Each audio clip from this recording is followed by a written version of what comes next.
还没去看《美国队长4》的朋友，恭喜你被我恭喜到了！这条视频不但可以帮你节省40-50块钱，而且还能帮你避免吃上一坨厚里的蟹。因为美队4这坨巧克力色的大便，我已经替你们细嚼慢咽，品尝了整整2个小时。Don't make your old gear look brand new. Who's saying that? Everybody. Everybody is saying that. 陶总版的美队是这样的。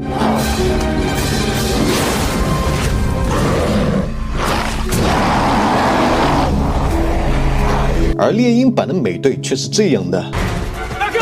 Jacob, run!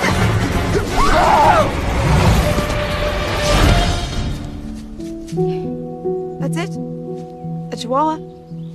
Yeah, I guess so. This whole transformation thing is. 说实话，用目光大电影来比喻猎鹰版的美队，我都觉得是在侮辱这部恶搞的喜剧大电影。